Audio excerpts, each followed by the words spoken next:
С миром, дорогие! Важно понимать, что Бог, Он Бог порядка, а не беспорядка.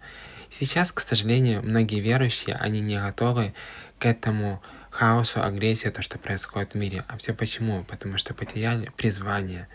Но также посмотреть, аналитика показывает, что, к сожалению, с каждым годом в мире все больше закрывается храмов, потому что меньше верующих людей. Но Иисус Христос показал выход из спасения. Это начатки христианства, которые могут помочь каждому из нас вернуться на истинный узкий путь, потому что верующие, они должны проповедовать Евангелие.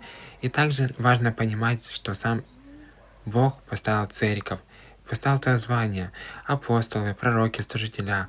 Важно их почитать, а не пренебрегать ими. И самое важное, то, что кто может победить зверя и всех всадников апокалипсиса? Это библейская церковь. С миром, дорогие! Важно понимать,